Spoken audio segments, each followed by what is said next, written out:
Bueno, la verdad, no sé si me escuchan. A ver, alguien que comente. Sí, Raúl, nosotros lo escuchamos. Creo que El que se está quedó compartiendo. sin señal, Nico. Se escucha y se ve bien la pantalla. Perfecto. Bueno, bárbaro. Entonces vamos a iniciar la clase de hoy. La clase de hoy son las patologías quirúrgicas de los miembros. Obviamente son muchísimo más que esto. Es simplemente algunas de las más importantes y dada en forma lo más amplio posible, como bueno, para que vayan teniendo una idea, para que después poder ir profundizando, ¿no es cierto? Dentro de las patologías de los miembros, uno muy común, o sea, evidentemente en equinos, este es un problema muy frecuente y es la mayor parte de nuestro trabajo generalmente. Así que eh, para que sepan la importancia que tiene.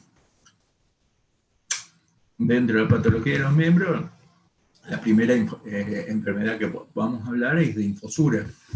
Infosura es una degeneración laminar aguda, o sea, en esta enfermedad se produce una falla estructural en los tejidos blandos que sostienen a la tercera falange, y esta falla estructural hace que por peso se desplace, puede llegar a desplazarse la falange dentro del casco, produciendo lesiones irreversibles. Esta enfermedad aquí es donde se produce básicamente. Ustedes recuerdan, dentro del casco teníamos las laminillas que formaban el corion, que eran como pliegues que estaban literalmente como en un engranaje combinado. Si nosotros extendemos todas estas laminillas, la superficie en cada casco es aproximadamente del tamaño de una caja, porque acá teníamos laminillas primarias y laminillas secundarias, recuerdan, de anatomía, ¿no es cierto? Y estas laminillas, si nosotros las extendemos, tienen la superficie de una cancha de tenis. Entonces, mayor superficie, menor presión. Entonces, ante el impacto que produce durante la concusión, entonces semejante superficie es para disminuir la presión. Obviamente, cualquier alteración a este nivel produce severos, y fíjense la gran vascularización que tiene, ¿no es cierto?, donde se encuentran las arterias, las venas, los capilares y las llamadas shunt arteriovenoso. ¿Cuáles son los predisponentes de esta enfermedad? ¿Cómo se desarrolla? Por alteraciones gastrointestinales es la principal causa, o sea, una sobrecarga de granos, un animal que se escapó y fue al galpón y se agarró la bolsa y empezó a comer grano a voluntad, entonces comió grandes cantidades de granos. O sea, nosotros granos le podemos dar a los caballos, pero medido. Si damos una sobrecarga de grano, esa gran cantidad de grano va a producir que tiene un estómago muy pequeño, el caballo.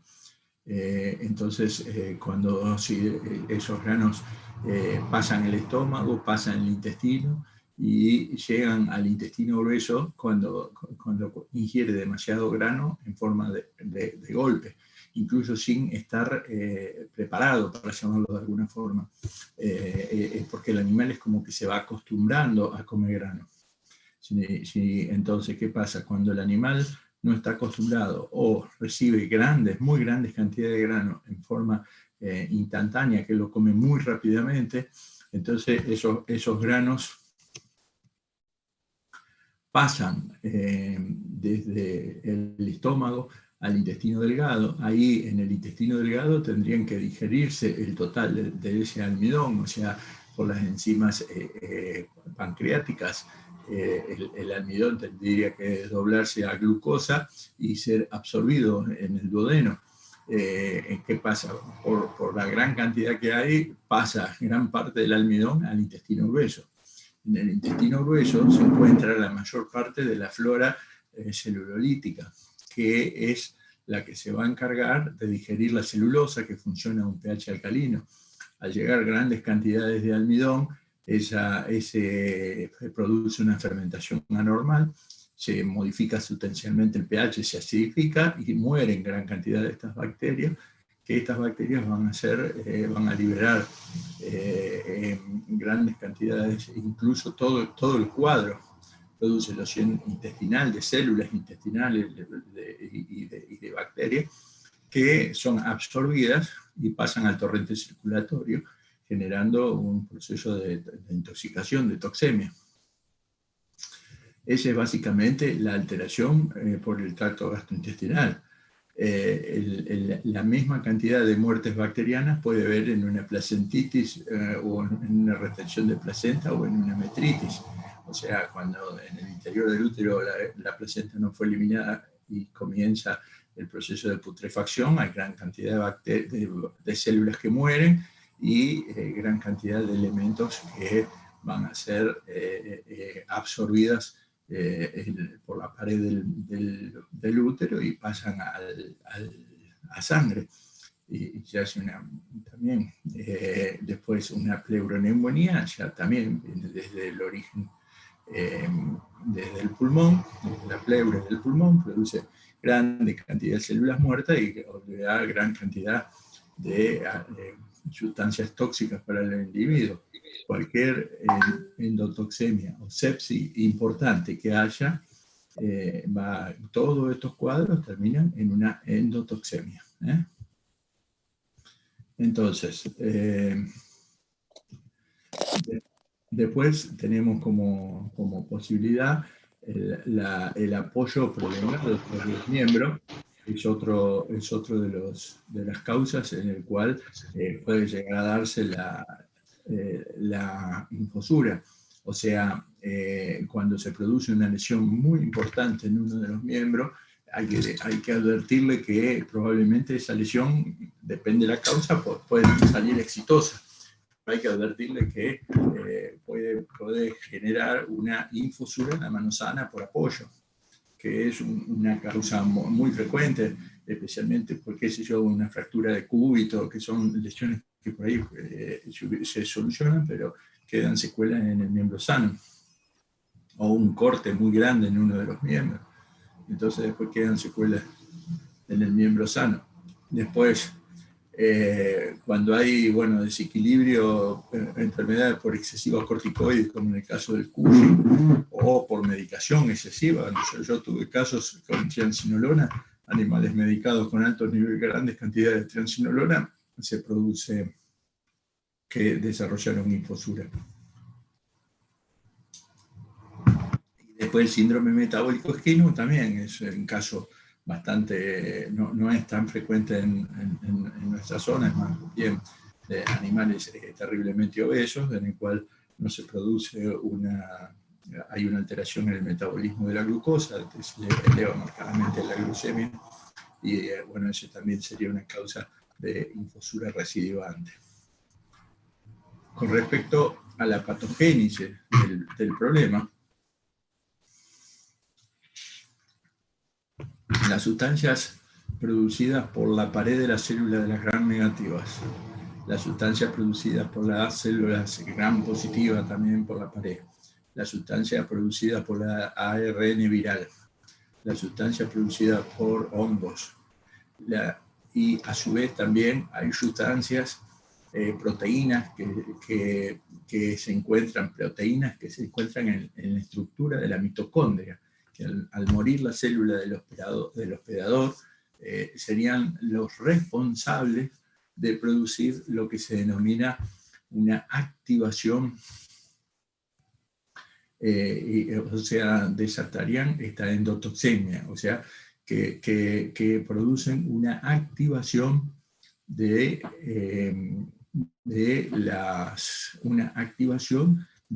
las células blancas, de las plaquetas, de los epitelios. Entonces se produce como adherencia, o sea, al activarse se adhieren entre sí, entre las plaquetas, las células blancas y en los capilares en el interior, y en el cual produciría un atascamiento, una obstrucción. Esa obstrucción produciría esos, como si fuesen microtrombos que van literal, o sea, pero no son trombos, sino son estas células activadas que se van pegando y se van adhiriendo y obstruyen los capilares, y a su vez, por todo el accionar, se comienzan a liberar, por toda la lesión que se va produciendo, se comienza a liberar factores vasculares, como las interleuquinas, factores de necrosis tumoral, como en la inflamación, que a su vez van a producir prostaglandina, y eso van a producir factores vasculares que son, pero es especialmente sensible la vasculatura venosa de los vasos venosos. Por lo tanto, por la arteria llega grandes volúmenes de sangre y hay una vasoconstricción, venoconstricción, para llamarlo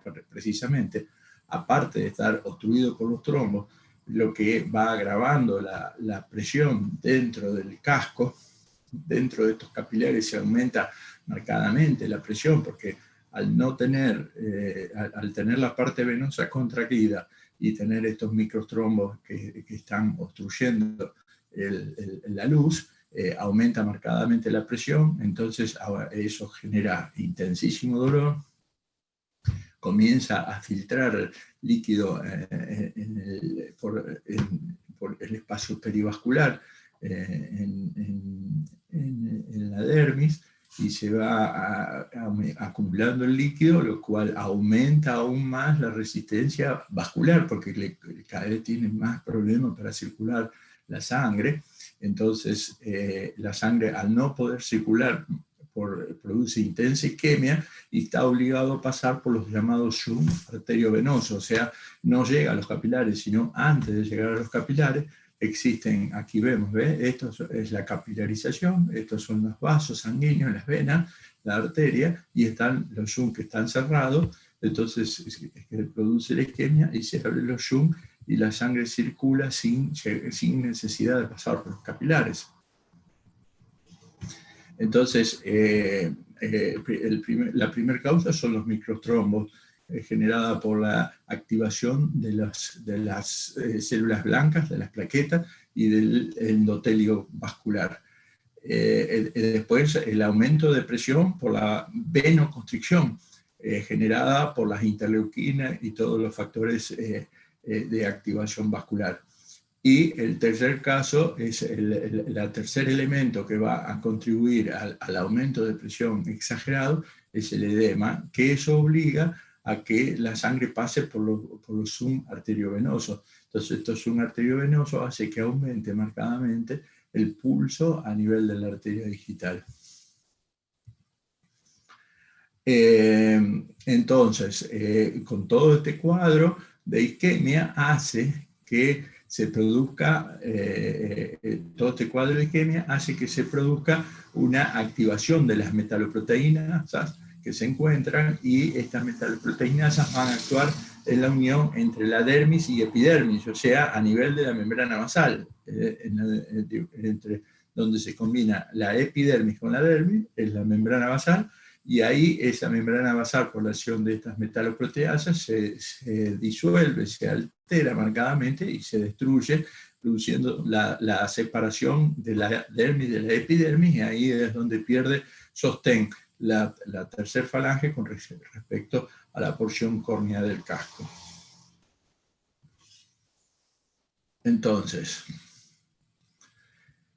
esa es más o menos la patogenia de la enfermedad. ¿Hasta ahí alguna pregunta, Nico? Que eso me pareció importante para que lo entendamos. Después hacemos una pausa para... Todavía no veo ninguna escrita. No sé si habrán escrito alguna en el momento que yo tuve ahí el problemita con la compu, pero de momento no hay nada. Listo. Espero que haya quedado claro.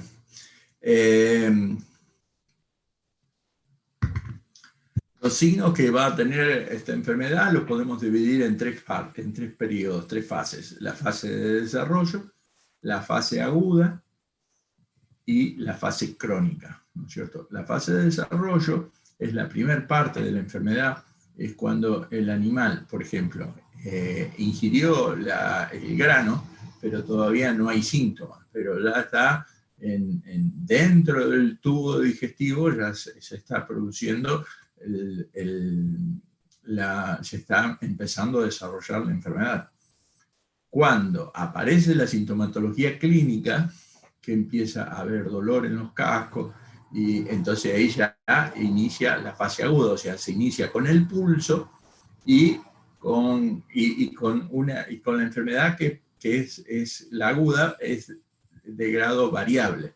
Hay una clasificación,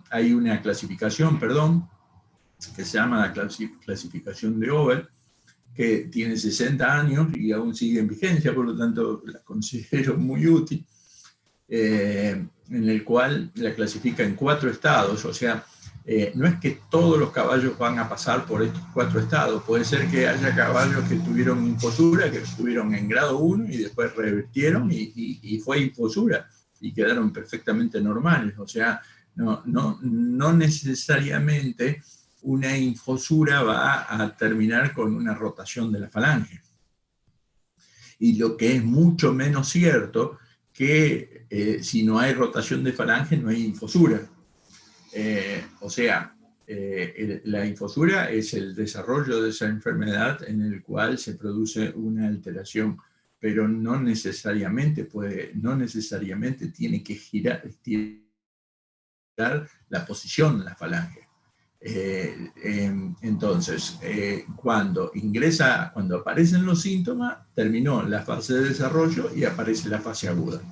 La fase aguda es reversible, o sea, puede llegar a distintos grado 1, grado 2, grado 3 o grado 4 y después regresar nuevamente sin quedar síntomas. Entonces, la infosura grado 1 es cuando el animal está en reposo, prácticamente no tiene síntomas, solo levanta los miembros una y otra vez, y cuando lo hacemos trotar se nota durito.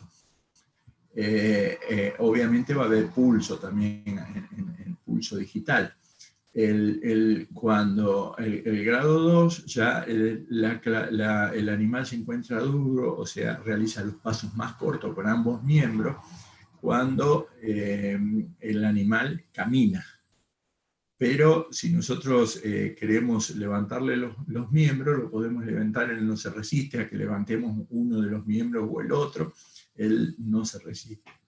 El grado 3, ya el animal le cuesta caminar, si no le insistimos, él no camina, o sea, porque como le duele bastante, y cuando nosotros queremos levantar uno de los miembros y el sostener peso en el otro, él se resiste porque como le duele tanto el otro, él no quiere que le levanten el miembro porque sabe que se va a aumentar el dolor. Entonces hay resistencia, pero si nosotros insistimos, lo levantamos. Mientras que el grado 4 prácticamente es imposible moverlo y es imposible levantarle uno de los miembros de los bípedos afectados. Entonces, esta enfermedad, ¿no es cierto?, casi siempre se da por bípedo. O sea, no se da por bípedo únicamente en el caso que el bípedo, o puede darse hasta los 4 miembros juntos, pero no se da por bípedo únicamente en el caso que sea por apoyo, sino que siempre es por bípedo. Entonces, el tema de levantar el miembro es del bípedo afectado, obviamente. Entonces, en la fase aguda puede estar en cualquiera de estos grados, y entonces estamos en fase aguda. Cuando si presenta estos síntomas, pero ya rotó la falange, ya ahí se ingresa en fase crónica. O sea, ya eso, cuando ingresa a fase crónica, eso es irreversible, o sea, la falange no hay más forma de volverla al lugar. O sea, la lesión a nivel de la membrana basal fue tan importante que con la presión del peso del individuo logró despegarse y modificar su posición.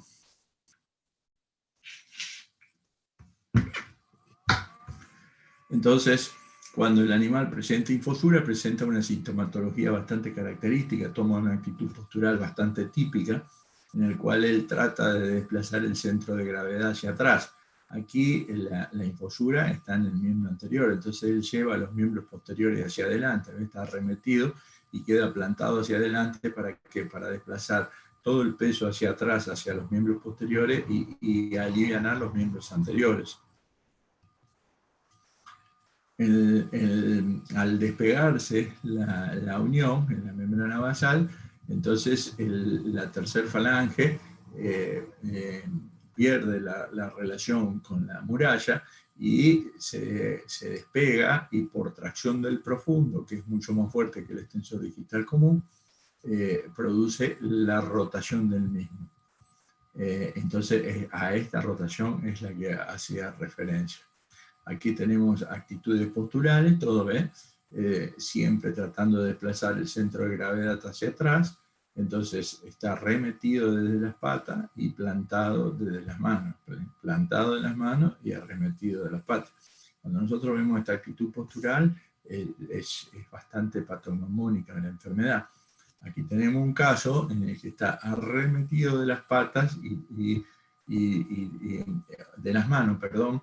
Entonces aquí lo que hace es lleva el centro de gravedad hacia adelante, está tratando de aliviar los miembros posteriores, fíjese que prácticamente no toma contacto, él sostiene todo el peso. ¿Por qué? Porque acá tiene el problema en los miembros posteriores. Entonces, ¿qué síntomas vamos a tener? Aparte de esta posición, esta actitud postural antiálgica, entonces, como vimos antes, tenemos la escala de Over, que empieza el pulso digital, ¿no es cierto? Y después comienza a estar durito, y si nosotros podemos levantarle la mano y revisarlo con la pinza de tentar, ahí vamos a ver que existe dolor, y el dolor está en casi todo el casco, pero fundamentalmente por delante de la ranilla. Entonces, ¿por qué? Porque es ahí donde hace mayor presión la tercer falange. Si nosotros vemos, al rotar la falange, justo por delante de la ranilla es donde toma contacto con la suela, y es donde va la zona del casco donde va a haber más dolor, y entonces con eso ya es bastante patognomónico. Nosotros tenemos el pulso digital, tenemos la actitud postural, tenemos el dolor en el casco, ya es bastante, ya con eso hacemos el diagnóstico. Cuando la presión es tan importante en la suela que puede llegar a romper la suela y hacerse y permitir hacer una herida, romper la suela. Y fíjese otra cosa que es importante, la convexidad del casco. O sea, normalmente la suela es cóncava, y acá por presión desde el interior hacia abajo se hace plana o incluso convexa. Y la presión es tan importante que puede llegar a romper. Ve que ahí rompió la tercer falange, rompió toda la suela. Obviamente una vez que rompe es una fuente de TOCB negro. ¿Por qué? Porque ahí se entró a contaminar con gérmenes. Entonces los gérmenes, con la presencia de los aminoácidos azufrados del casco, hacen que sería como un pus, un material necrótico negro, que es por la presencia de los aminoácidos azufrados que se encuentran en abundancia en el estuche córneo. Aquí vemos cortes de animal, ¿ve? Esta es la tercer falange que ha rotado. Ahí fíjese donde la tercer falange tuvo contacto y hizo una lesión a nivel de la suela, y entonces es el lugar donde ingresaron los gérmenes, y ahí comenzaron, y acá ya vemos que está instaurada una osteomielitis. Es muy poco probable poder revertir este proceso, porque la infección aquí continúa avanzando. O sea, una vez que ingresa la osteomielitis a la tercera falange, es un proceso de una evolución mala casi con seguridad. O sea, ya cuando rota la falange es irreversible. Pero ¿qué pasa? El animal puede caminar mal, estar dolorido y convivir. Ahora, cuando tenga una infección dentro del casco, esa infección persistente produce intenso dolor, entonces ya el pronóstico es completamente distinto. Aquí tenemos cuando se produce la fase crónica, que rotó la falange en el interior, entonces la falange sirve de tutor para el crecimiento de la tercera falange. Entonces, la tercera falange, el casco, la tercera falange sirve de tutor para el crecimiento del casco. Entonces, ese tercer falange, el estuche córneo lo guía a la tercer falange y le da el orden y le da la distribución. Cuando se separa, cuando se despega, comienza a producirse estos crecimientos así alterados, que se le denominan senios, se va haciendo como posicional, entonces va creciendo y va empujando, y va creciendo y va empujando y pierde el orden, y entonces se producen senios que son, de acuerdo a la zona donde más crece, son más amplios, donde menos crece es menos amplio, y entonces se va haciendo esos surcos que son bien característicos de cuando hay infosura aguda.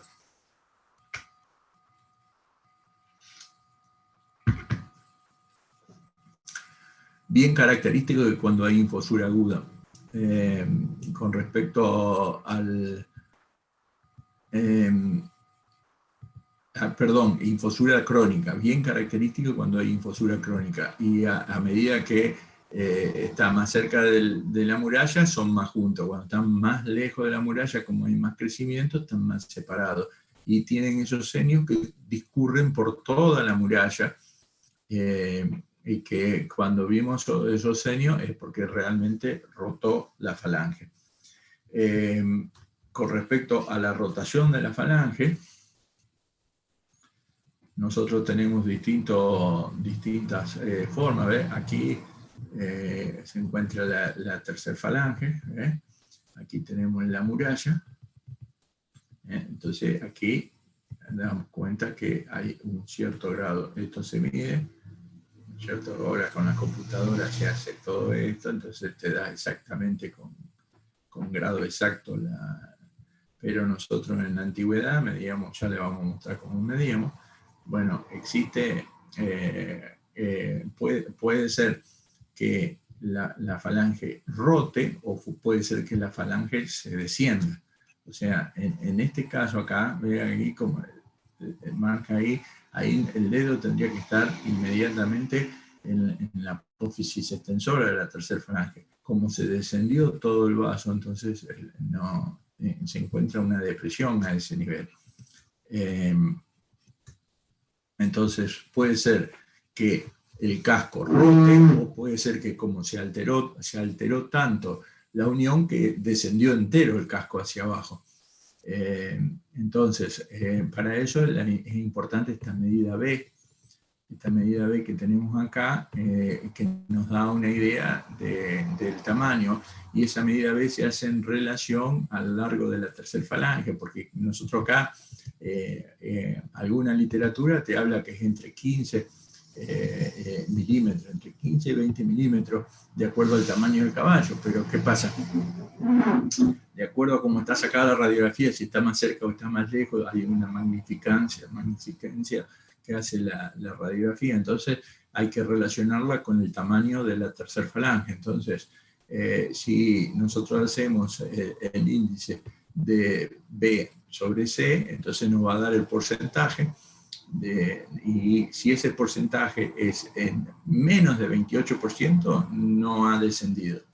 Si es entre 28 y 32%, hay ya un pequeño movimiento, y ya más de 32% ya descendió mucho. Entonces, es una de las formas de poder ver cuándo desciende. Y la distancia que hay acá de A a la superficie puede estar entre 0,2 a 1 milímetro de tamaño. Vamos para el otro lado. Aquí estamos. Aquí estamos. También puede ser, como este caso acá, ven que hay una simetría. Entonces, ¿qué pasó? Se despega de un solo lado, que ahí, fíjese que ahí se ve el aire. Entonces, de este caso, con una radiografía antero-posterior, entonces no es que se despegó el casco, sino que fue desde un solo lado, y si nosotros sacamos una radiografía antero-posterior, podemos ver la diferencia que hay desde aquí a la diferencia que hay desde aquí. Incluso ahí se alcanza a ver el espacio con aire, como se alcanza a ver el espacio con aire ahí, ¿ves? Ese es el aire donde se despegó, que quedó el lugar que podemos llamar aire, pero se llena de tejido conjuntivo, eso, ¿no es cierto? Como vemos aquí. Ahí está, ¿ven? Ese es el espacio ese que se llena enseguida una proliferación conjuntiva. Ahí se encuentra. Rápidamente se llena el tejido, por lo tanto es literalmente irreversible todo esto. Ahí está, este otro caso, como ahí, como este caso acá queda rotado y queda el espacio ese. Entonces, por tracción exagerada, pero puede rotar rotar la falange o puede descender completamente. Y bueno, para eso están los índices que comenzamos recién. Aquí vemos una falange que hace mucho que rotó, fíjese cómo se alteró, y es el crecimiento acá del casco. Con respecto a la enfermedad, entonces ya vimos, el cuadro es bastante característico.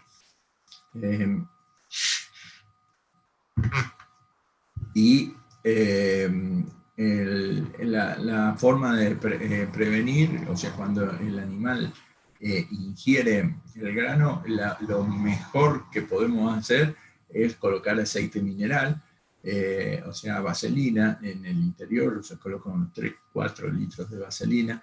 ¿Para qué? Para acelerar el tránsito intestinal.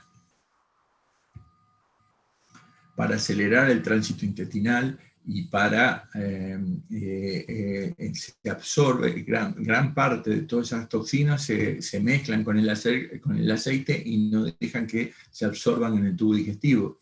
Y a su vez aceleran el tránsito para intentar eliminar lo más rápido que puede todo ese material que está con altos niveles de toxinas, que después, si se absorben, va a terminar en hacer una toxemia. Existe un antibiótico que se llama virginiomicina, pero que es de utilidad, pero relativa, porque ¿qué pasa? En el momento en que el animal ingiere el grano, ya la virginiomicina tiene que estar en el tubo digestivo. Entonces, ¿qué pasa? Nosotros tendríamos que darle como un preventivo la virginiomicina, que prácticamente es imposible. Pero sí, a los animales que se le da virginiomicina es prácticamente imposible, por más grano que le dé de golpe, que se desarrolle la infosura.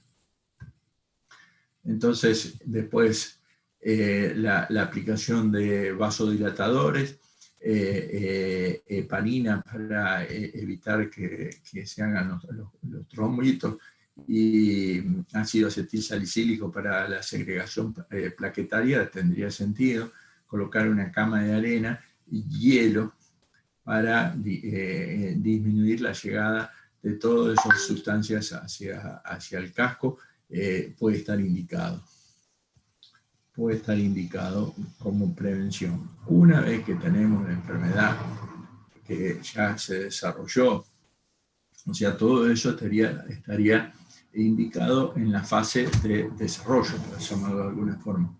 Una vez que lo tenemos en la fase aguda, lo primero que tenemos que hacer es darle AINE, ¿Para qué? Para tratar de detener la acción de las prostaglandinas, ¿no es cierto? Entonces con la fenilbutazona, fluniximina y glumina, la fenilbutazona es una de elección para los cascos. El fluniximina y glumina, ketoprofeno,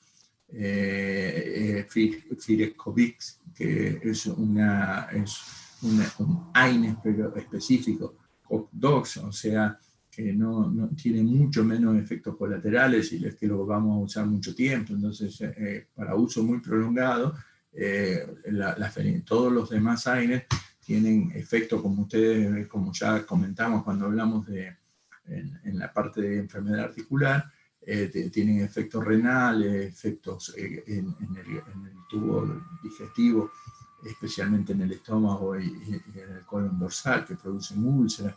Entonces, este Firecovix, que es un COX-2 específico, no produciría tantos esos efectos colaterales.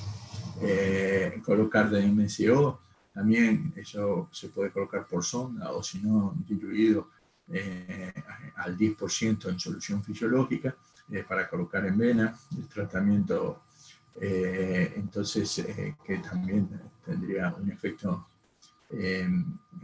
como es que actuaría sobre los radicales libres fundamentalmente, y también tendría un efecto AINES. Después el tratamiento de los vasodilatadores, el que mejor funcionaría a nivel del casco sería la acepromacina, que es la más fácil de conseguir y aparte tiene un efecto tranquilizante, entonces tiene un doble efecto. La acepromacina sería medio de elección para en el caso de infosura.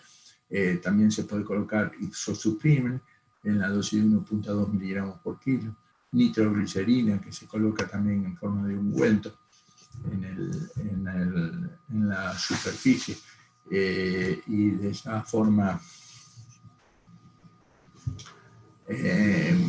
y también la aspirina, el fosfoliparina como anticoagulante para disminuir el efecto de trombos en el interior del casco. Después también está indicado hacer anestesia local, o sea, nosotros por ejemplo tuvimos casos que hacía 2 o 3 días que estaba, entonces le anestesiamos las manos con bupivacaína, que es una anestesia que va a durar 4 horas, entonces el animal se puede parar un poco y descansar un poco porque para que cambie un poco de posición y aliviarlo por un instante de ese dolor tan intenso. Después hay que hacer un cuidado de los cascos también, y cama de arena. Cama de arena es muy importante para que tenga un buen apoyo y parejo de la suela y trate de hacer funcionar un poco todo el mecanismo de circulación dentro del casco. Cuando el proceso se hace crónico, entonces hay que cortar todo lo exceso eso de casco que comienzan a aparecer los seños y aparece un crecimiento alterado, y entonces produce una deformación del casco y hay que llevarlo lo más parecido que hay al casco normal. Entonces todo eso exceso hay que literalmente se corta. ¿Cómo se hace el pronóstico de esta enfermedad? El pronóstico de esta enfermedad se hace básicamente por radiografía, o sea, la radiografía no sirve para diagnóstico. ¿Por qué? Porque puede ser que tenga infosura y no haya rotado, pero sí sirve para el pronóstico. Entonces, nosotros antiguamente, bueno, ahora ya vienen las técnicas con las digitales, ¿no es cierto? Pero no todo el mundo tiene digital. No todo el mundo tiene digital, entonces lo que nosotros hacemos acá sacamos la radiografía y sacamos la radiografía y vemos acá, esta es la muralla y esta es la parte dorsal de la tercera falange.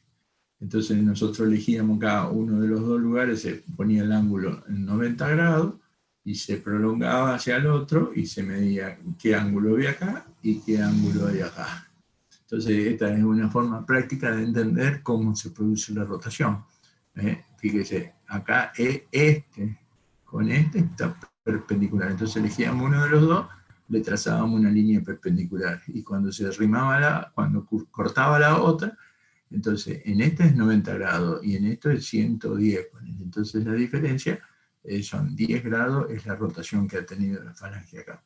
Entonces acá también siempre es aconsejable poner, en esa época le poníamos un alambre, algo para que quede claro, porque a veces la muralla no quedaba nítido dónde estaba entonces le poníamos un alambre para que queden marcados en la parte dorsal, la pegábamos con un Sintex, y entonces ahí quedaba marcado dónde estaba la muralla. Después la tercera falange, como es hueso, sí se ve, pero acá como es corium, el estuche es córneo, entonces el estuche córneo, por ahí la radiolucidez, por ahí había mucho rayo o algo así, no se veía, entonces la marcábamos y entonces ahí estábamos seguros, y ahí podíamos ver cómo se alcanza a ver que hubo una rotación. Acá tenemos otro caso en donde acá están perfectamente paralelos, entonces acá no hay rotación. Entonces, midiendo esta rotación, nosotros podemos hacer un pronóstico, porque esto es la técnica moderna ahora con el equipo nuevo que tenemos, ¿ve? Ahí se alcanza a ver perfecto todos los senios ahí, y se alcanza a ver la rotación que tiene acá, ¿ve?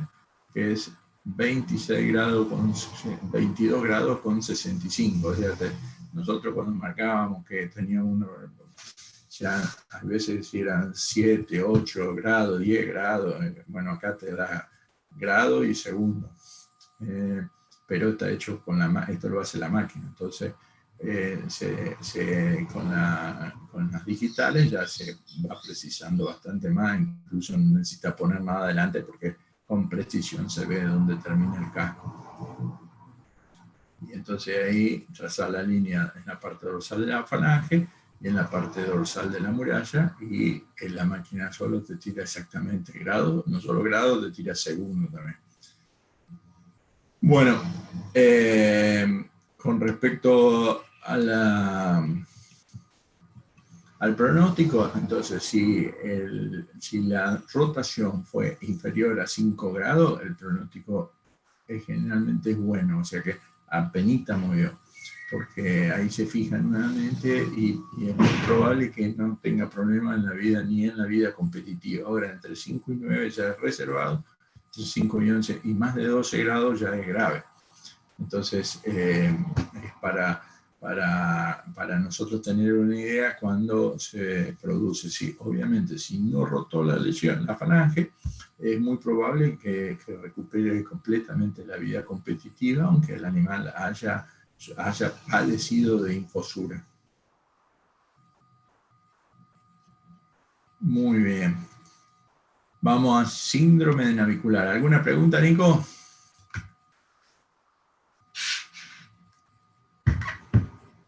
No, por ahora nada. Se me fue el níquido. ¿O qué tanto? No, estoy. Por ahora nada.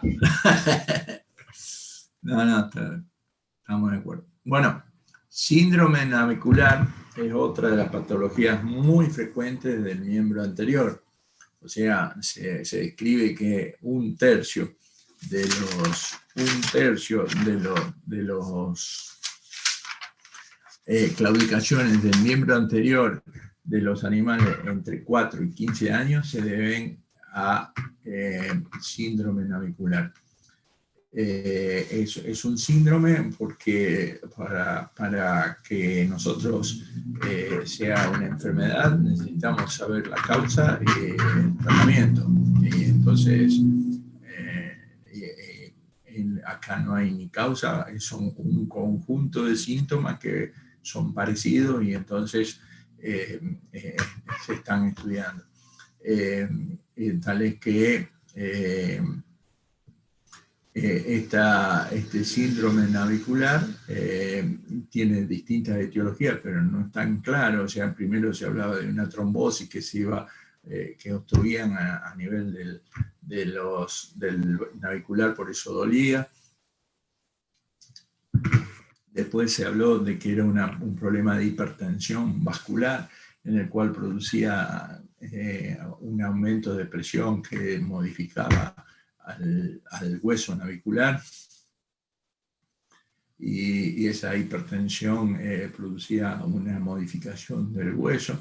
Y después apareció la biomecánica, que es la que más se acepta actualmente, en el cual es por excesivas presiones, ya sea por un problema de aplomo o por un problema de herraje, en el cual reciben presiones marcadas, superiores a la fisiológica, y entonces ese aumento tan marcado de presión hace que comience a alterarse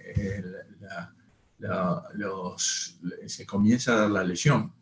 La lesión puede asentar en distintos lugares, o sea, si bien se llama síndrome navicular, es por la ubicación, pero la lesión puede estar dada a nivel del tendón profundo, que es lo más frecuente, puede estar en el hueso navicular, ahí donde roza contra el tendón profundo, puede estar en el ligamento impar, puede estar en el ligamento suspensorio del navicular, puede estar en el ligamento colateral de la articulación, puede estar en el interior de la articulación, o sea, puede estar en la bolsa podotroclear, o sea, el dolor incluso es muy poco probable que afecte una sola de las estructuras. Muy frecuentemente están involucradas varias estructuras. Entonces, ¿por qué? Porque al tener un apoyo inadecuado, aumentan las presiones en un determinado lugar para mitigar en otras. Por lo tanto, toda la zona donde está trabajando más tiene posibilidades de lesionarse, y obviamente se va lesionando. Entonces, Raúl, sí.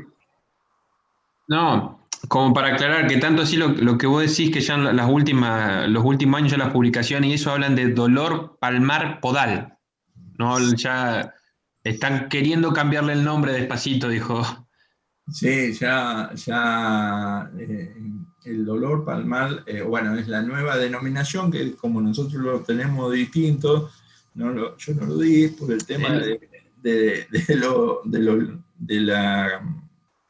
por el tema del... Sí, no, yo una aclaración para los chicos por las dudas, si lo buscan por ahí en algunos lados ya empieza a aparecer directamente así. Por eso, nada más. Claro, o sea, porque a ciencia cierta, el navicular, si bien le tiran todos los boletos a él, él es parte del problema, nada más, y entonces la expresión correcta sería dolor palmar podal, o sea, dolor de la parte de atrás del pie. Entonces, ¿qué síntoma va a tener? Entonces, esta patología va a tener una asimetría en los músculos extensores, o sea, los músculos que llevan los miembros hacia adelante van a estar con menor tamaño, porque como el animal hace los pasos cortos, entonces va a tener un menor tamaño en esos músculos, incluso generalmente es asimétrico, o sea, no se dan los dos miembros iguales, por lo tanto, generalmente es bilateral, pero es asimétrico, o sea, uno duele más que el otro, a tal punto que uno va a ver la claudicación de un miembro, cuando la anestesia comienza a claudicar el otro, entonces, o sea, eran los dos que claudicaban, pero ¿qué pasa? Al haber uno más grave, se nota más ese, pero generalmente es bilateral. Y los músculos extensores, al hacer los pasos mucho más cortos por un tiempo prolongado, se van atrofiando y va viendo menor tamaño y asimétricos.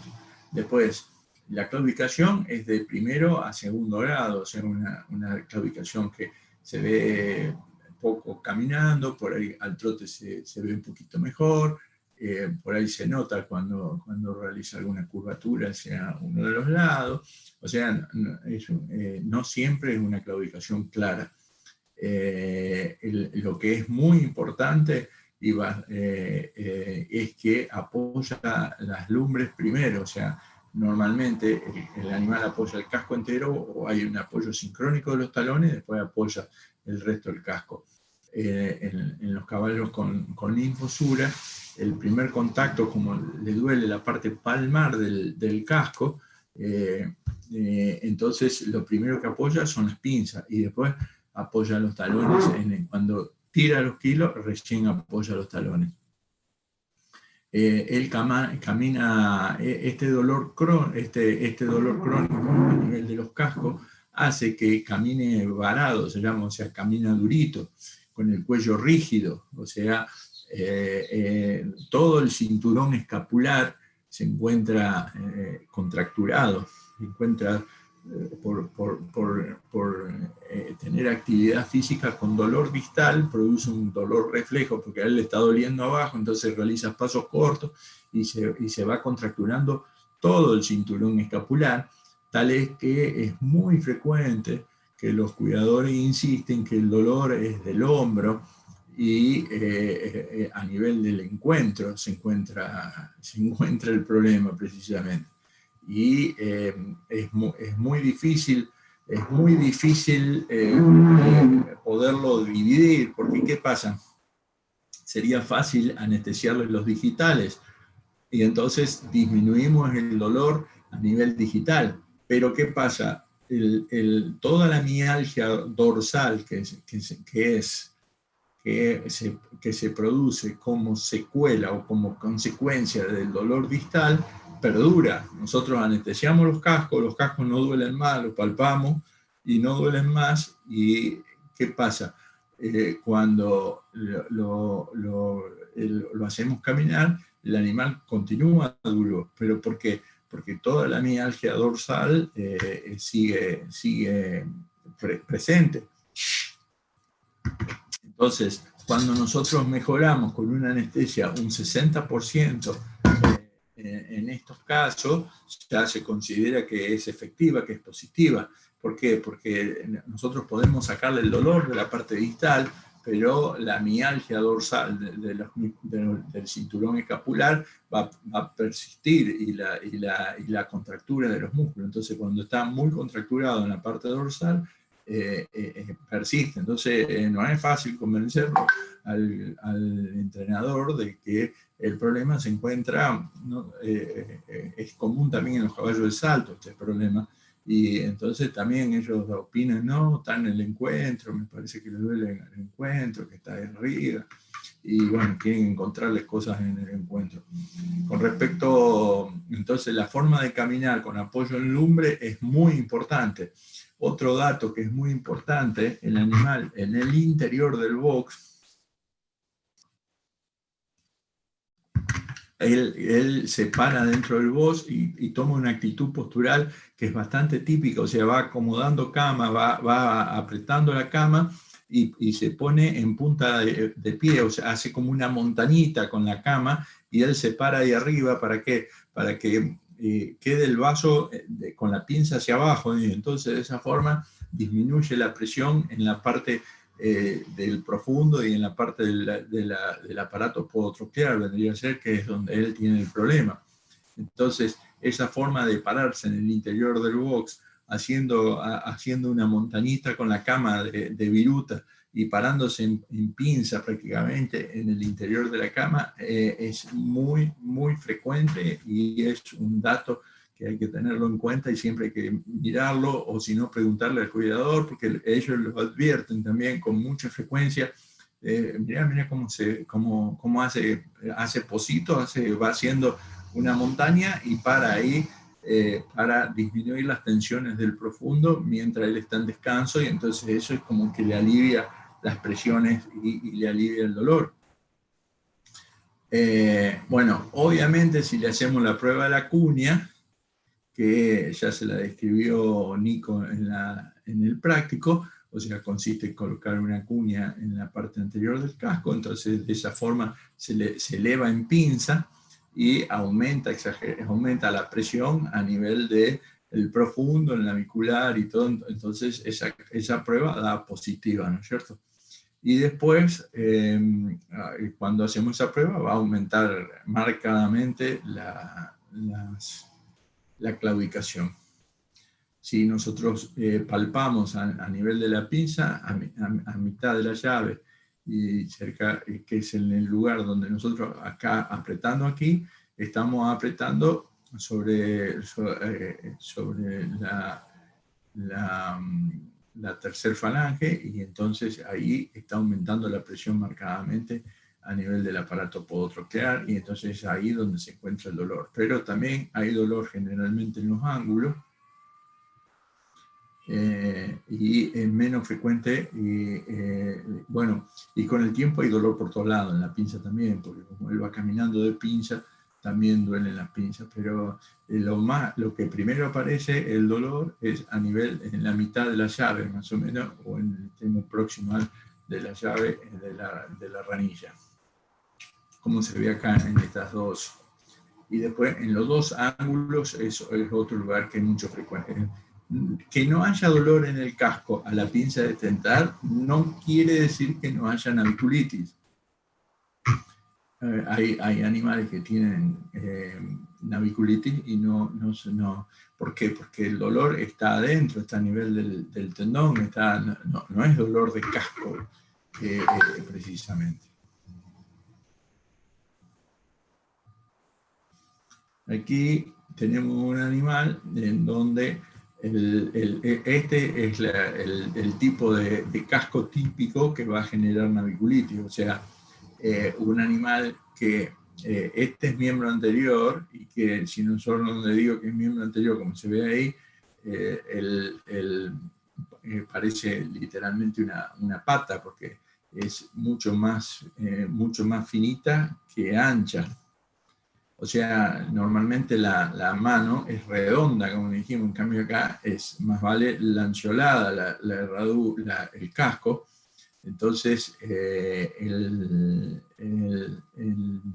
este es un predisponente. Aparte ve que tenemos el eje podofalángico aquí quebrado hacia atrás, o sea, es largo en pinza, pobre de talones. Entonces, esta parte próxima acá de pinza realiza una presión exagerada hacia arriba, produciendo una tracción importantísima aquí en la parte posterior del profundo. Entonces, este sería uno de los elementos más importantes. Largo de pinza y pobre de talones es el predisponente más importante para la naviculitis. Cuando está desnivelado, ¿no es cierto?, que hay un desequilibrio en las presiones, que hay mucho más presión de un lado que del otro, entonces también es un predisponente a naviculitis.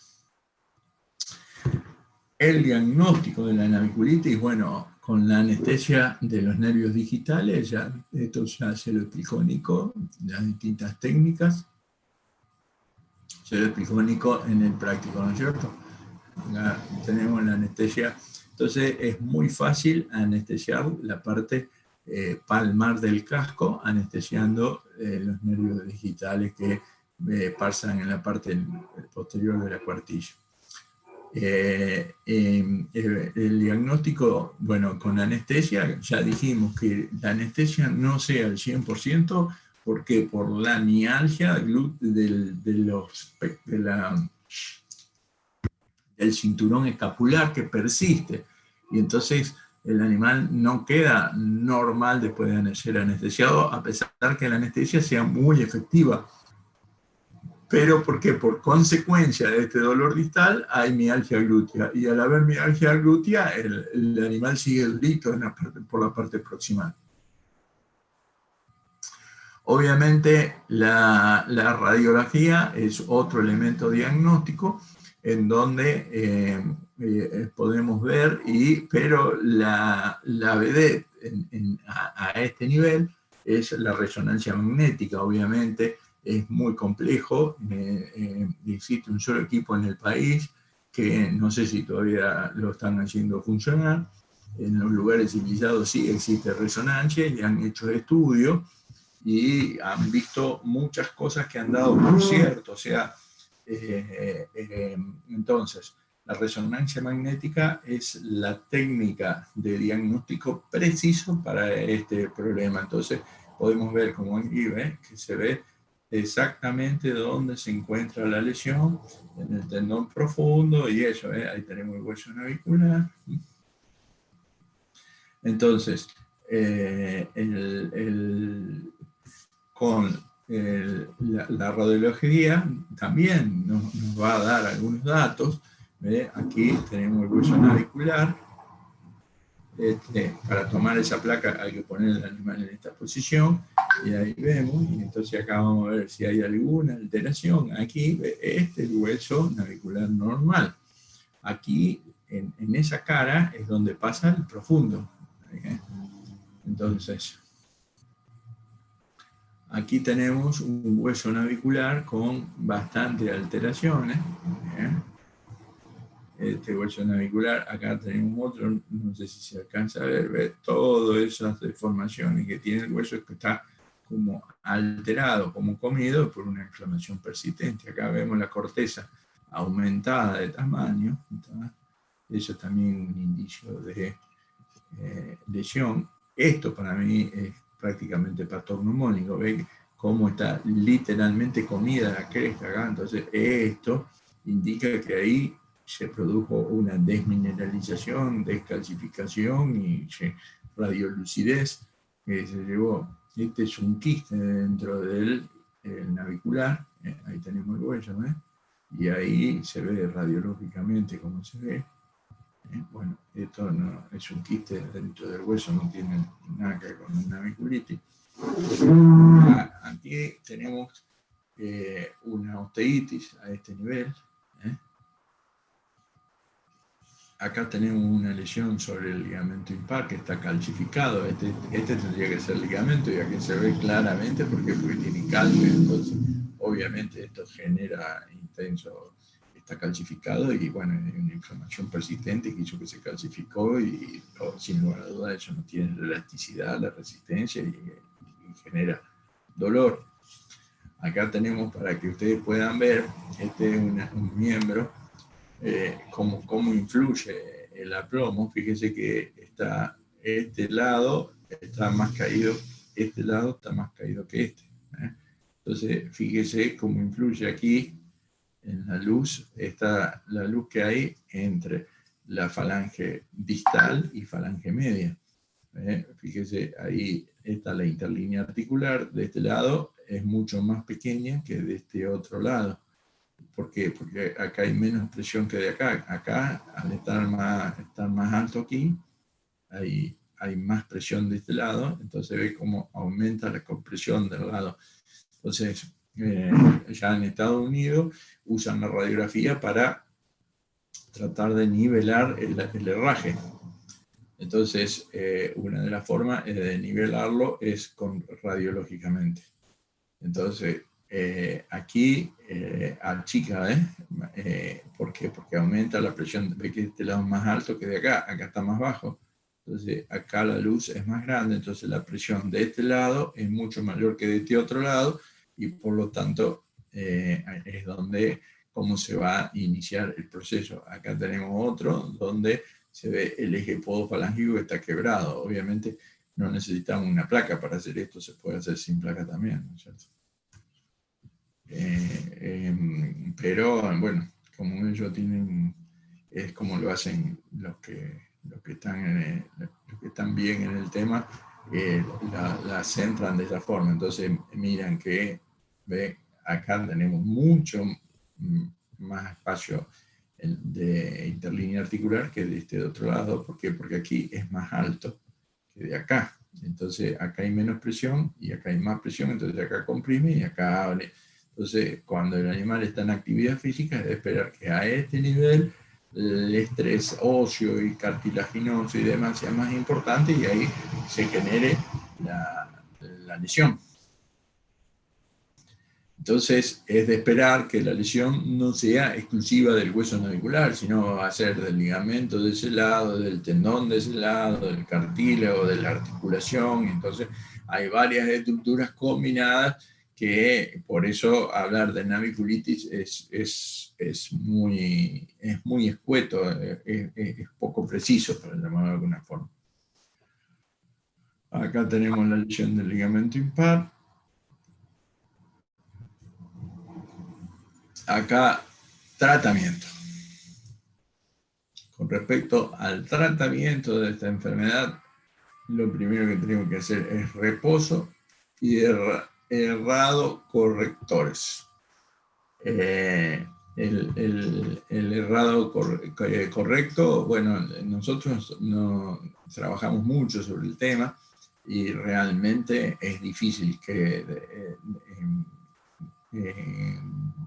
o sea, nosotros debemos orientarlo al herraje, cómo debe ir y tratar de distribuir las presiones lo más parejo posible. A tal punto que en Estados Unidos ellos, es una práctica habitual, terminan de errar y le hacen radiografías para ver cómo queda, cómo está apoyado ese miembro para después iniciar el trabajo de actividad física. Con respecto al tratamiento médico, entonces, pero observándolo y teniendo nociones básicas de herraje, eso es de muchísima utilidad. Muchísima utilidad. Lo que nosotros hablamos en clase del apoyo sincrónico de ambos talones cuando camina, de que respete el eje podofalángico, o sea, teniendo en cuenta esos 3-4 elementos básicos,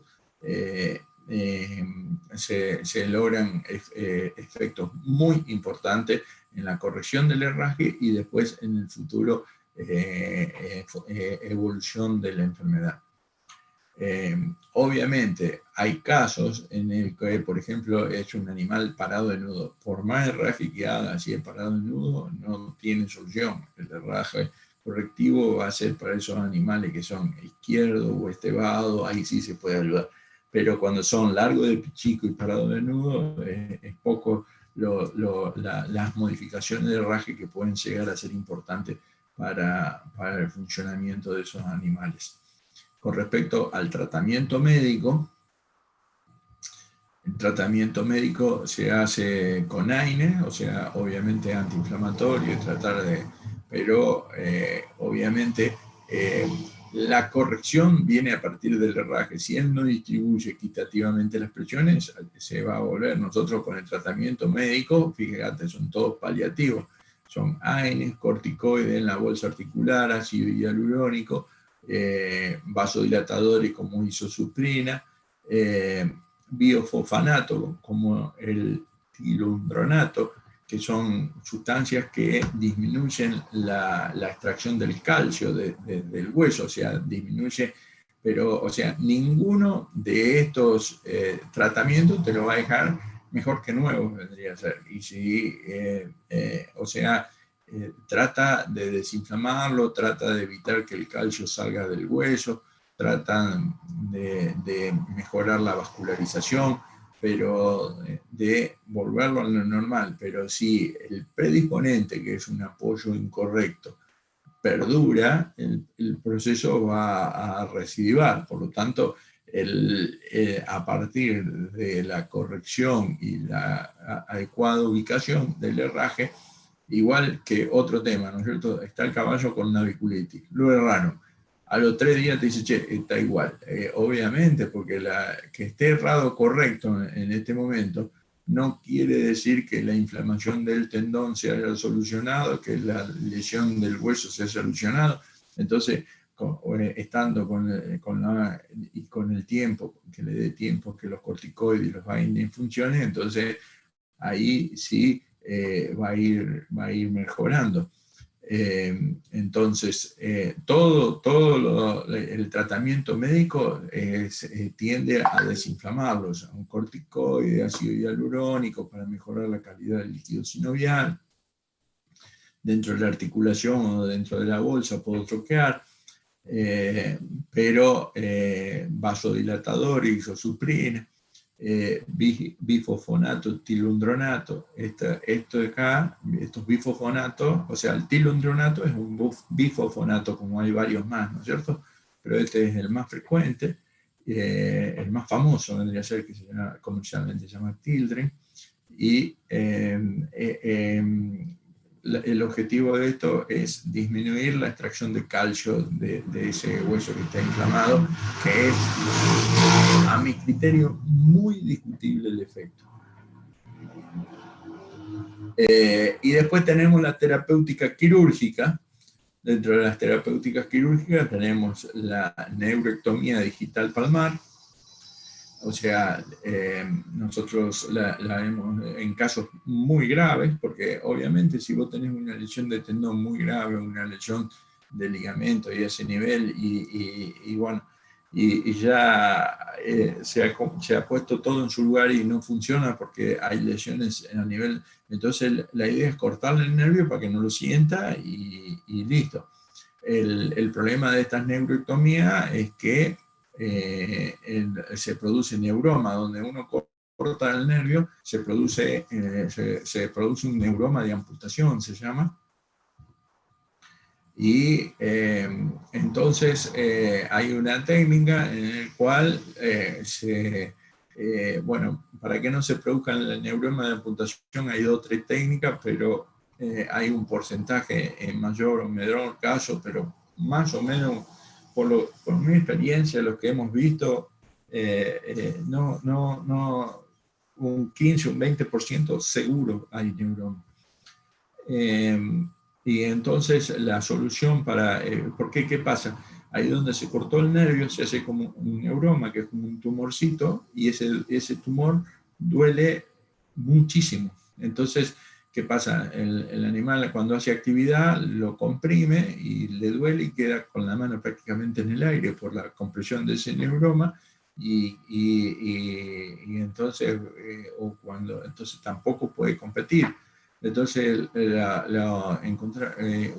hay un trabajo en el cual se realiza la neuroectomía, pero el extremo del nervio amputado se coloca en el interior de la médula ósea, se hace un agujerito en el hueso y se coloca ahí, y ahí el riesgo de neuroma prácticamente desaparece. Y lo que nosotros vimos, todo lo que hicimos así, ninguno tuvieron neuroma.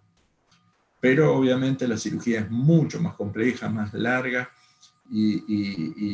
pero la evolución fue mucho mejor. Después, la desmotomía suspensora del navicular, esto la verdad que la vi hacer y no con buenos resultados. Y después la desmotomía del ligamento frenador carpiano, o sea, se corta el ligamento frenador carpiano para que disminuya la extracción del profundo. También es bastante discutible el tema. De todo esto, la neuroectomía digital sí la he visto, la hicimos varias veces y hubo casos con resultados muy, muy buenos. Literalmente le han cambiado la vida al individuo. Lo que sí, siempre hay que advertirle de que es una cirugía que no es gratuita, o sea, puede haber secuelas circulatorias que puede llegar a caerse hasta el casco del animal, y como el animal no siente, cualquier clavo arrimado o ensaucado puede ser un problemón, porque ¿qué pasa? Nosotros no nos enteramos hasta que el proceso séptico se hace muy manifiesto, y entonces después ya es muy difícil parar la infección. Por lo tanto, hay que tener mucho cuidado del manejo de ese casco una vez que se hace la neuroectomía. Acá tenemos la neuroectomía, pero no, esta es la neuroectomía común, donde se realiza la incisión. Ahí están el nervio expuesto, los digitales, y después se corta y se extraen. Hay herraduras correctivas que ayudan a este problema de naviculitis, que son estas herraduras que achican y facilitan, achican acá en lumbres y lo redondean acá en lumbres para facilitar el despegue, y de esa forma disminuiría la presión. Yo particularmente no coincido con ella, porque para mí es un problema de apoyo, no de elevación. Entonces, que ayude al despegue, para mí no tiene sentido. Sí tiene sentido en este caso de poner herradura redonda o herradura huevo. ¿Por qué? Porque esta parte posterior de la herradura, en donde está también cerrada atrás, disminuye cuando él pisa a máxima presión, los talones se entierran. En cambio, cuando está cerrado ahí atrás, hay mayor superficie aquí, entonces la presión es más pareja y se entierran menos los talones, y al enterrar menos los talones es menor la presión a nivel del profundo. Entonces esa herradura huevo, esa herradura redonda sí tendría sentido. Aquí tenemos un casco en donde ven que este es el prototipo de naviculitis. Con este casco no hay prácticamente posibilidad de que el animal no tenga naviculitis. Este es el mismo casco, corrección, ve que acá respeta el eje podofalángico. Aquí está quebrado con una quebradura dorsal. Y entonces, ¿qué pasa? Aparte, fíjate donde tiene el apoyo acá, que está. En cambio acá el apoyo se va bien atrás. Entonces, ante la máxima presión, en cambio, al tener apoyo acá y largo de pinza, la presión que realiza en un segundo momento del apoyo tiende la presión desde el piso hacia arriba, eleva y produce una gran tracción acá en la parte posterior, que es la que desencadena o la responsable de la naviculitis. Muy bien. Raúl, sí. 2 o 3 cositas. Una, porque no sé si quedó claro, porque justo había 100 preguntas con respecto al herraje, que uno primero lo que intenta hacer es hacer un herraje correcto, o sea, lo que veíamos en el práctico de herraje, el tema de ejes podofalángicos y nivelado o equilibrio dinámico. Después prueba todas esas herraduras que redonda, va a recordar y todo eso. Sí, correcto. Después, o sea, primero hay que errarlo bien, para llamarlo de alguna forma. Cuando lo tenemos bien errado, o sea, se respeta el eje podofalángico, camina normal y todo eso, esa herradura huevo ayuda a la naviculitis. Si bien perjudica el funcionamiento del animal, porque como en todos los casos, si ayuda a un lado, perjudica en otro, ¿no es cierto? No hay forma de que disminuya las presiones si no es trasladarla de un lugar a otro. Entonces, si bien nosotros sacamos presión al profundo, pero aumentamos la presión al superficial, por ejemplo, y estamos exponiendo a que se produzca una lesión del tendón, una tenositis de superficial. ¿Por qué? Porque al hundirse menos los talones, trabaja menos profundo, que ese es nuestro objetivo, pero obviamente la presión no desaparece, la presión se transmite a otro lugar, y eso va a ser el predisponente en una de esas, una lesión de profundo, que por ahí es tanto o más grave como la lesión de navicular. Entonces, hay que tener cuidado de ese tema. Entonces, ¿pero qué pasa? Si nosotros lo erramos bien y todavía vemos que es correcto colocar una herradura huevo, ¿para qué? Para seguir disminuyendo la presión ahí en el profundo, por lo menos mientras no haya actividad muy intensa. Cuando la actividad es de máxima intensidad, yo siempre digo que hay que sacarla de esa herradura, porque hay mucho, especialmente en los caballos de carrera, ¿no es cierto? El caballo de salto es distinto, porque las presiones son distintas, los esfuerzos son distintos. Entonces, en un caballo de carrera con esas herraduras huevo a máxima velocidad, puede haber problemas de tendones. O sea, por pasaje de presión, la presión no desaparece, se transfiere. Después, ¿cuánto tiempo de reposo? Pero bueno, eso es. Y el reposo es variable de acuerdo a la complejidad, pero incluso no es reposo de quedar completamente, queda siendo una actividad moderada hasta que nosotros veamos que se normaliza. Normalmente son entre 20 días, 30 días, hasta que se termine. Incluso se colabora ahí con la aplicación de AINE y con una actividad muy moderada para que se mantenga la circulación del casco. Y aparte, como toda, sin lugar a duda, en ese casco se está desarrollando una enfermedad articular degenerativa, o sea, la articulación interfalángica distal también está afectada.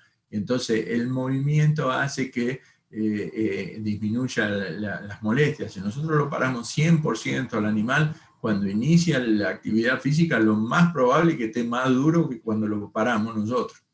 Entonces, es bueno que realice actividad moderada, nosotros llamamos trabajo regenerativo, o sea, que camina, trota, hasta que se termine de desinflamar esos ligamentos. Entonces, cuando ya mejoró sensiblemente, ahí comienza nuevamente la actividad.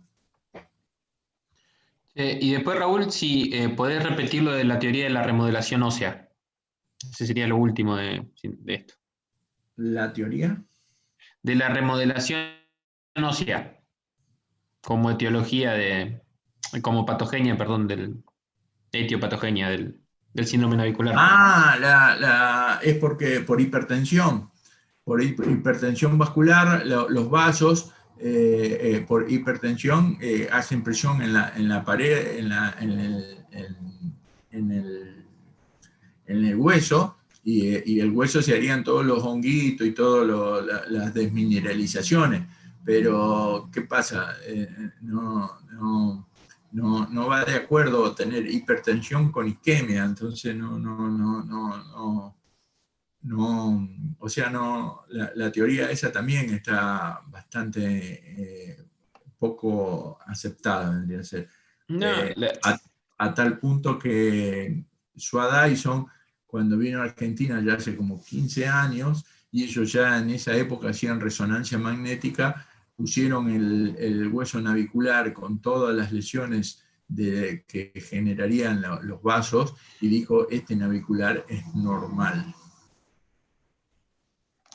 O sea que la más aceptada es la mecánica y es la que más responde también a los tratamientos, digamos.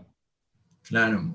Con lo del herraje y eso. Pero no solo lo decimos nosotros, eso está en todos lados, que es la más aceptada el tema de... A medida hubo varios americanos que hicieron teorías sobre el tema, y después había que hacer marcha atrás, todo eso para mí es lo que pasó ahí. Pero ya Sua Dyson fue nefasta con el tema. Porque ¿qué pasa? Hoy por hoy todavía los veterinarios hacen radiografía del hueso navicular y ven ahí los canalículos vasculares, qué sé yo, y opinan que ese hueso está muy desmineralizado. Bueno, para que tenga problemas de desmineralización, un hueso tiene que faltar el 40% del calcio. O sea, es una locura. O sea, no. Y ellos que hacen resonancia magnética, entonces ellos ven que la lesión está en el tendón, como vimos ahí esa resonancia magnética que está en el PowerPoint.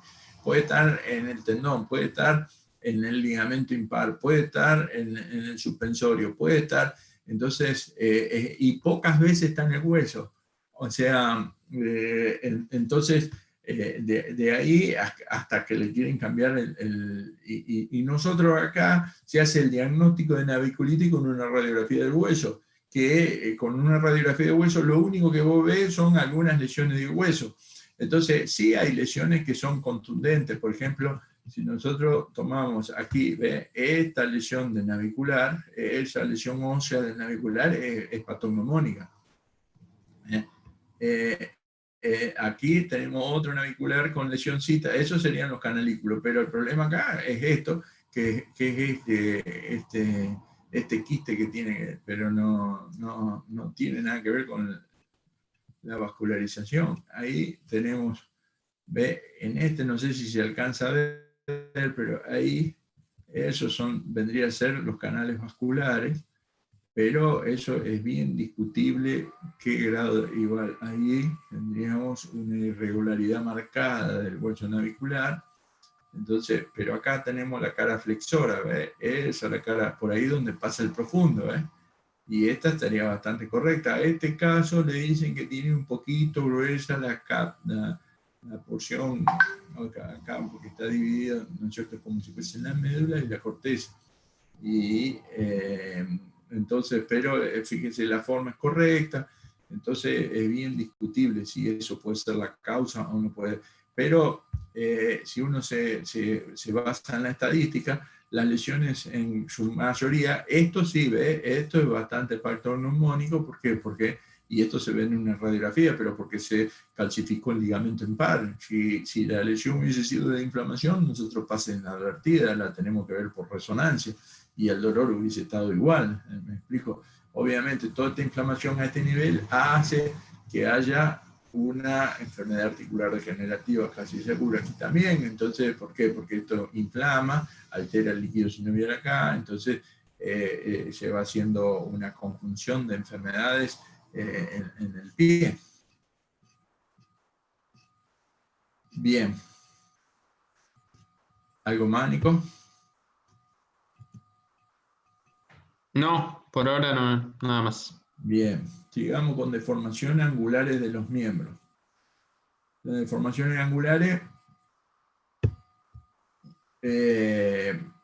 pueden ser adquiridas o congénitas, ¿no es cierto? Adquiridas obviamente son cuando vienen del claustro materno, que pueden estar por mala ubicación dentro del claustro materno, por un problema de desequilibrio nutricional, especialmente falta de cobre. Se le da mucha importancia a la falta de cobre o calcio a nivel de la madre, una laxitud de los ligamentos colaterales, una falta de calcificación de los huesos cuboides. Entonces eso hace de que se produzca esta deformación angular o adquirida, que generalmente son problemas por un aplomo exagerado, en el cual un aplomo muy malo, en el cual se estresa marcadamente los cartílagos de crecimiento durante el movimiento, o por problemas nutricionales por una inadecuada calcificación de los cartílagos de crecimiento. Conclusión, se produce una desviación, especialmente a nivel de la articulación del carpo, ¿no es cierto?, en el cual se produce una desviación de la articulación, tanto puede ser del carpo, tarso o nudo. Cuando es desviado hacia afuera, como en este caso, se denomina varo, mientras cuando es desviado hacia adentro, este se denomina, acá, este se denomina valgo. Entonces, cuando nosotros tenemos esta desviación, acá tenemos la línea media, acá tenemos la línea media, entonces, si este se llama eje pivot, acá tenemos, bueno, en los miembros, acá tenemos para el diagnóstico, de esto, tenemos que trazar una línea que divide a la caña o al metacarpo en dos partes iguales, y al radio, que lo divide en dos partes iguales. Entonces el lugar donde se cruza, si se cruza sobre el cartílago de crecimiento, porque es por un problema de epífisis. Mientras que si está dentro de la articulación, ya esto es bastante más grave, porque es un problema que se ha colapsado uno de los huesos, y entonces, como vemos acá, entonces los huesos cuboides, uno por falta de calcificación, colapsó y se cruzó la articulación. Entonces, mientras que si es por cartílago de crecimiento, ya eso es es bastante más fácil de solucionar. Generalmente, la gran mayoría obedece a este problema, a un problema a nivel del cartílago del crecimiento del hueso. O sea, entre la diáfisis y la epífisis se encuentra la metáfisis, que es donde se encuentra el cartílago de crecimiento, que es aquí donde crecen los huesos largos, ¿no es cierto? Entonces, que es a este nivel aquí, ese el hueso, ese Después, una vez que se hace adulto, aquí no hay más cartílago. Este cartílago existe porque es potrilo. Y entonces por eso se ve este espacio, porque en este momento el cartílago, cuando se hace adulto, se osifica, pero en este momento está creciendo, y entonces se produce. Entonces, ¿qué pasa? Cuando nosotros trazamos las dos líneas pivot, de acuerdo al grado, si es entre 5 y 10 grados la diferencia que tenemos entre las dos líneas pivot, es leve, entre 15 y 25 es moderado, más de 25 obviamente es bien grave. Entonces, esa desviación angular, lo que nosotros tenemos que hacer, si es una leve, generalmente nosotros cuando es leve le disminuimos marcadamente el movimiento, o sea, le sacamos la actividad física, lo pones dentro de un box, porque ¿qué pasa? Como sin lugar a duda hay un predisponente, generalmente de aplomo, que tiene una leve desviación, entonces, y con la actividad física, al aumentar las presiones, aumenta la compresión a nivel del cartílago de crecimiento y es como que se hace un círculo vicioso sobre ese cartílago de crecimiento. Por lo tanto, se hace un círculo vicioso sobre ese cartílago de crecimiento, y entonces crece más de un lado que del otro, donde recibe menos estrés, y entonces ahí comienza a desviarse cada vez más, y en cambio, cuando nosotros le sacamos la actividad, entonces lo encerramos con la madre adentro de un box para que prácticamente no tenga actividad, para que esté ahí quietito y vaya, mame, y la madre no camina, nada, y él tampoco, entonces queda ahí cerca, y pasados los días muy frecuentemente cuando es leve se mejoran marcadamente. Si eso no sucede, o porque los cambios son más graves, ya tenemos que intentar colaborar. Entonces, una de las formas es colocar una férula, como acá vemos, se le coloca un caño de PVC y se le coloca el miembro lo más rígido posible. Es una opción para evitar que se coloque una férula, y entonces esa férula se mantiene rígido, y dejándolo muy rápidamente, entre 8, 10 días, 15 días máximo, ya el miembro, si el problema es fijarlo a la férula, porque se caen, se mueven, entonces si no hay mucha desviación, con una férula puede andar, pero es bien complicado hacerla. Pero se coloca una férula, se yesa y se deja el animal en el box con el yeso. Hay que tener mucho cuidado que no tenga predisposición, porque vos enyesás un miembro y se tuerce el otro.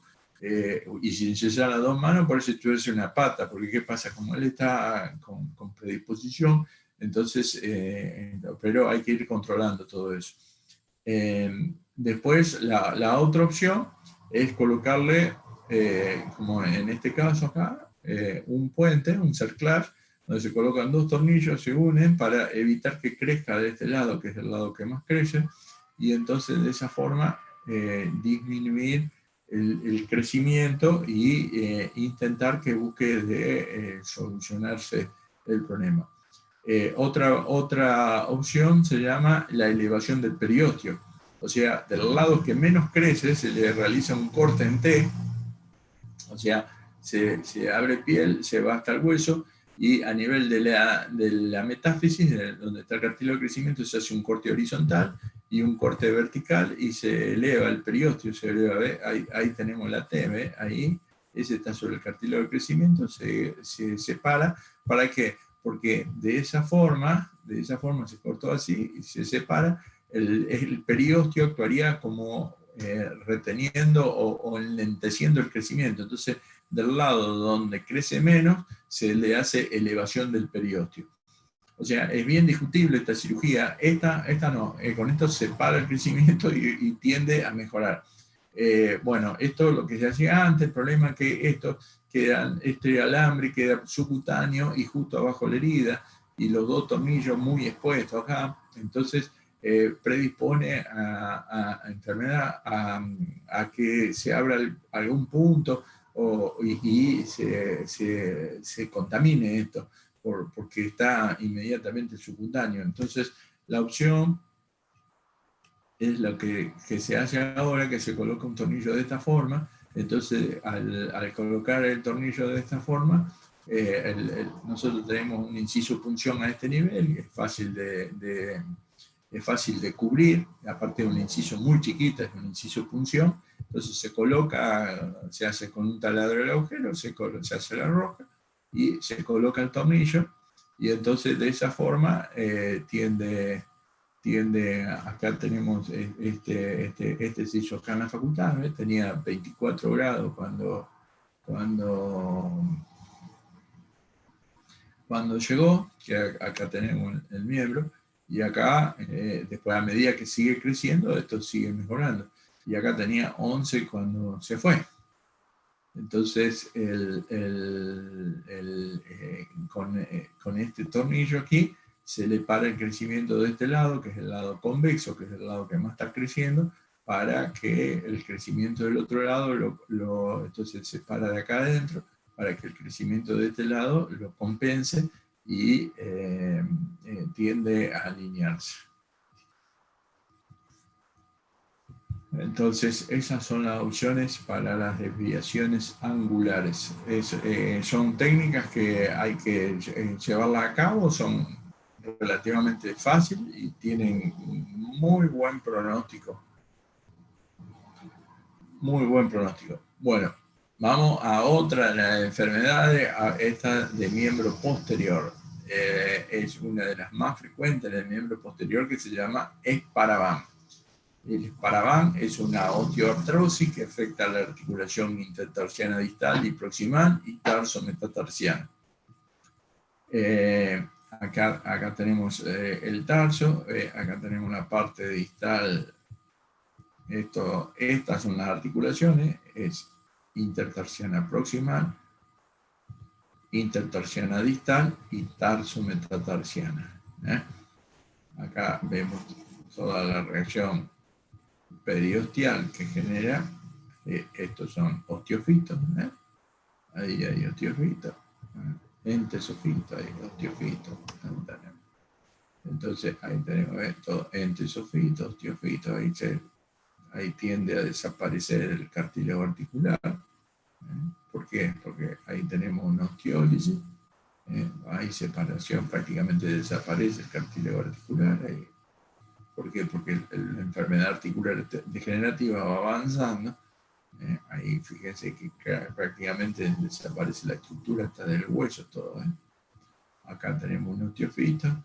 Estos son los cambios radiológicos típicos de una enfermedad articular. Ahí tenemos una osteólisis generada, y ahí prácticamente no se ve la interlínea articular porque no hay más cartílago. Entonces, los signos que vamos a tener en esta enfermedad: el animal va a tener un intenso dolor en los tarsos, especialmente en la parte medial del tarso. El predisponente más importante que esta enfermedad tiene son los aplomos, generalmente. Cuando el aplomo del garrón, llamado garrón de vaca, que es los garrones descendidos y por dentro de la línea media, con una rotación izquierdo desde el garrón hacia abajo, son los más predisponentes a esta enfermedad. Pero también un garrón extremadamente derecho también predispone, y es una enfermedad muy frecuente porque está en fase evolutiva estas articulaciones, a tal punto que desde el momento que se anquilosan, prácticamente desaparecen los síntomas. Entonces, son articulaciones que tienen muy poca funcionalidad en la locomoción del individuo. Y entonces, la parte más importante de la articulación está acá, en el gínglimo, que se encuentra entre la tibia y la tróclea del astrágalo. Todas las articulaciones distales del tarso prácticamente son de relativamente poca importancia. Entonces, el animal, con eso, por los trastornos de aplomo que tiene, que está cerrado, tienden a inflamarse estos lugares, a sobrecargar esta zona, se comienzan a hacer pequeños osteofitos, después ese osteofito comienza a evolucionar y se desarrolla una enfermedad articular degenerativa y en la parte distal del tarso. Y mientras está en desarrollo esa enfermedad articular degenerativa va a presentar síntomas. Estos síntomas son dolor, entonces el animal cuando camina prácticamente no flexiona el tarso, por lo tanto camina con la pinza muy cerca del piso, porque no flexiona el tarso y va a caminar prácticamente y realiza una curvatura, como le duele en la parte medial, realiza una curvatura hacia medial en el paso. Cuando está en descanso en el bol, generalmente descansa, tiene una actitud postural típica que pone el miembro por delante y por dentro de la línea normal de aplomo y apoyo en pinza, y cuando sale caminando la claudicación es bastante aparatosa, o sea, es bien en frío cuando comienza a caminar, y muchas veces la claudicación puede ser mixta, generalmente es mixta, de primero a segundo grado, pero hay casos que llega a ser de tercer grado, o sea, sale caminando del bosque con un apoyo incompleto de la suela, o sea, tiene una claudicación de tercer grado porque no apoya completamente la suela, apoya únicamente la pinza por el intenso dolor del tarso. También debido al gran dolor distal se produce una atrofia glútea y una mialgia glútea, y en los machos se presenta lo que se denomina el reflejo cremastérico, o sea, cuando nosotros flexionamos el miembro o lo palpamos la zona, o el hecho de caminar, de flexionar el miembro, produce la elevación del testículo, la retracción cremastérica por un reflejo del dolor. Nosotros le podemos hacer la prueba del Esparavan, o sea, tomamos el miembro de la caña, la flexionamos, esta prueba, y lo tenemos ahí un minuto, y cuando lo hacemos caminar, la claudicación se va a incrementar. No es exclusiva del Esparavan, puede ser también debido al aparato recíproco, también flexionamos la babilla, y por lo tanto flexionamos la babilla, y por lo tanto al flexionar la babilla, si el problema está en la babilla, también se va a ver aumentada la claudicación. Por lo tanto, para diferenciarlo, lo que tenemos que hacer es una anestesia, que puede ser intraarticular, o si no, de anestesiar el tibial posterior y entonces y el peroneo, tanto el peroneo superficial como el profundo, y entonces de ahí podemos diferenciarlo si el problema se encuentra en la babilla o se encuentra en el tarso. Obviamente a la palpación en la zona del Esparavan, recuerden que se encuentra por detrás de la vena safena, entonces ahí vamos a palpar la zona del Esparavan, y al palpar la zona del Esparavan vamos a encontrar que hay, a nivel de la interlínea articular hay dolor, y entonces eso también es un dato muy importante. El comportamiento del animal en la cancha siempre tienen problemas en los primeros metros de carrera, porque cuando ellos quieren hacer fuerza les duele mucho y les cuesta mucho, y no solo les cuesta, animales que eran mansos comienzan a hacerse indóciles en la gatera porque ellos saben que larga y les duele, entonces no quieren ir a la gatera, no quieren entrar. Cuando están dentro de la gatera, animales que eran normalmente muy mansos comienzan a hacerse indóciles, y los primeros metros le cuesta muchísimo, y después cuando ya comienza a correr, le comienza a tomar velocidad, muchas veces quedan a varios cuerpos del último, y después arriba recuperan muchísimo. Y eso es bien típico de esta enfermedad. Es mucho más frecuente en los animales más jóvenes, entre 3 años para 4, ya cuando los animales se van haciendo más grandes, ya el proceso va evolucionando, se va anquilosando la articulación y disminuye marcadamente la incidencia.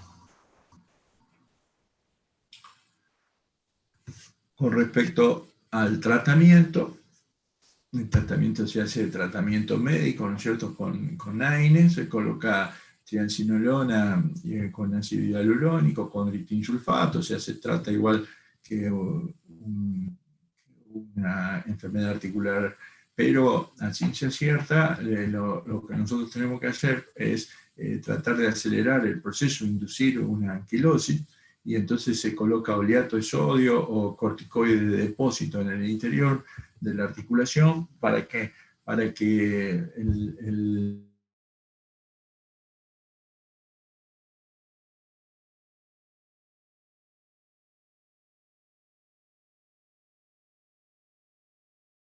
continúe trabajando. A su vez hay corticoides, que los fosfatos que tienen cristales, entonces eso también ayudarían a lesionar el cartílago, para que aparte saca el dolor, continúa la actividad, va lesionando el cartílago, para que una vez que se lesione el cartílago se acelera el proceso de la enfermedad articular degenerativa, lo mismo proceso de alterar el cartílago haciendo oleato de sodio a nivel de la articulación. Entonces, inducir químicamente o acelerar el proceso sería en el caso que estaría bien indicado. ¿Por qué? Porque una vez que nosotros logremos la anquilosis, ya va a desaparecer el dolor y la funcionalidad de la articulación va a perdurar, porque la actividad de la articulación está dada por el gínglimo, no son las articulaciones distales que son las responsables del desparramado, sino las articulaciones proximales, que es entre el gínglimo entre la tróclea y entre la tróclea de la tibia y el astrágalo. Con respecto al tratamiento quirúrgico, o sea, se realiza la tenotomía cuniana, que es y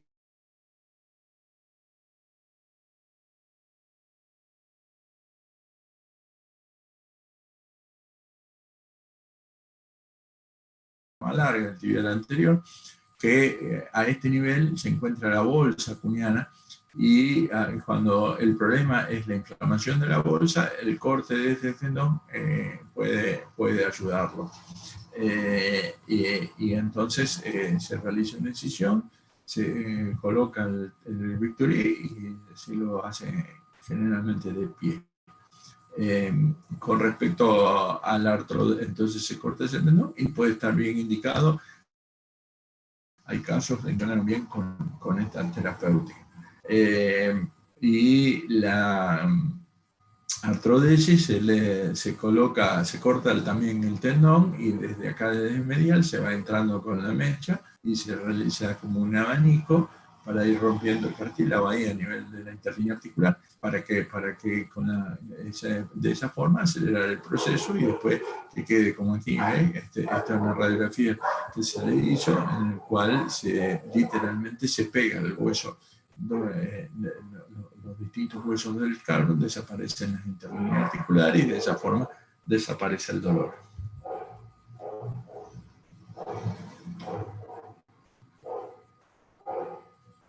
Subluxación sacroiliaca. Subluxación sacroiliaca es otro de los patologías muy frecuentes. En la articulación sacroiliaca vendría a ser la unión entre la columna y la pelvis, donde se une el sacro, que pertenece a la columna, con el ala del ilium, que es la pelvis. Toda la propulsión de las patas va a pasar a este nivel. Para que ustedes entiendan, vendría a ser la cintura del caballo, vendría a ser. Donde entonces, que haya dolor a nivel de toda la propulsión de la pata. Si nosotros tenemos dolor a ese nivel, no va, cuando aumenta la presión, aumenta el dolor, y obviamente va a haber un rechazo a hacer actividad. Entonces, esta subluxación de la articulación sacroiliaca, básicamente, para que entendamos, existe un ligamento sacroiliaco dorsal que está dividido en dos partes. Una parte corta, que va entre el sacro y, aquí está, esta parte corta que va entre el sacro, la tuberosidad sacra del ilion, y el sacro. Ahí. Este es el sacroiliaco dorsal, que es uno de los ligamentos que más frecuentemente se lesionan. Después tenemos que es la parte corta. Después tenemos la parte larga, que también se denomina sacrociático, que va desde la tuberosidad sacra a la porción fibrosa de la pelvis.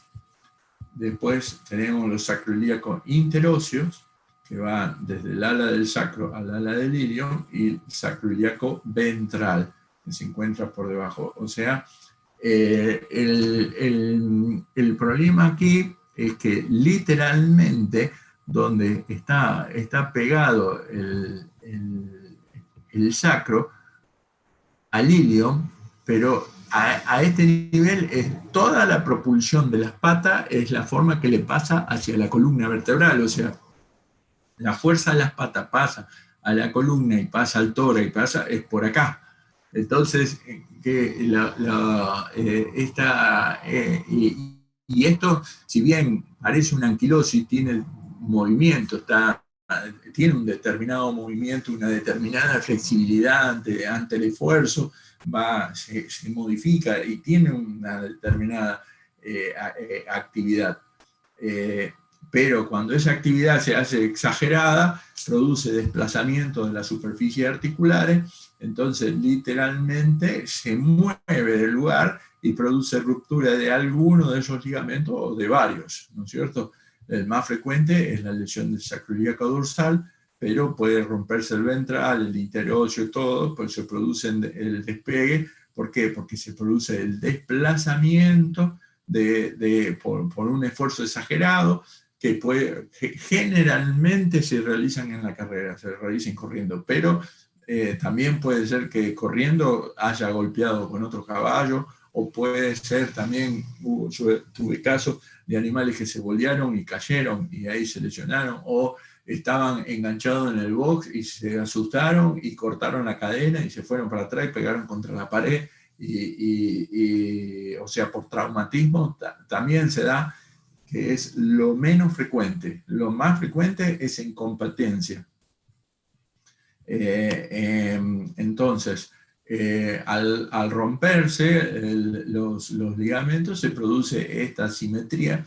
No siempre se rompen, muchas veces hay lesión de sacroiliaca y hay dolor, pero no hay esta asimetría. Esta asimetría se produce cuando hay ruptura de los ligamentos, entonces se produce una desituación de esas superficies articulares, y al cambiar de posición ya se cambia de posición la pelvis. Entonces acá tenemos la tuberosidad sacra de una de las alas del ilion, y acá está la del otro lado, que vemos completamente la asimetría que tenemos. Acá tenemos un lado, acá tenemos el otro.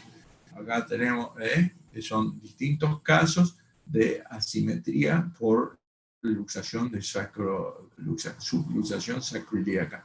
Obviamente, esto cuando es agudo produce una intensa claudicación, dolor a tal punto que el animal no puede ni echarse dentro del box. Es como un dolor de espalda, de cintura muy marcado nuestro, a tal punto que los animales para orinar se estiran, y esto cuando están con esta lesión en forma grave, ni se estiran para orinar, o se orinan todas las patas, o sea, es un dolor extremadamente intenso.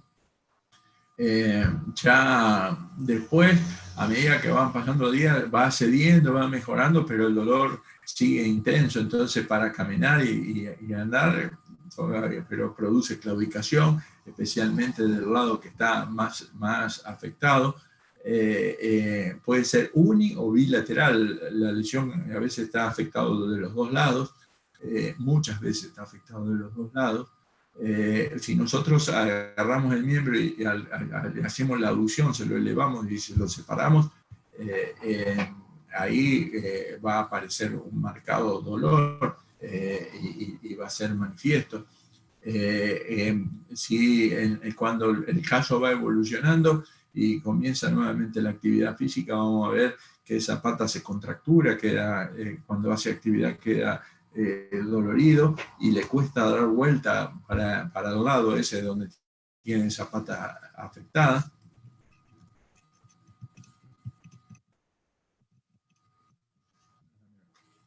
Le cuesta desplazarse, y en competencia esos animales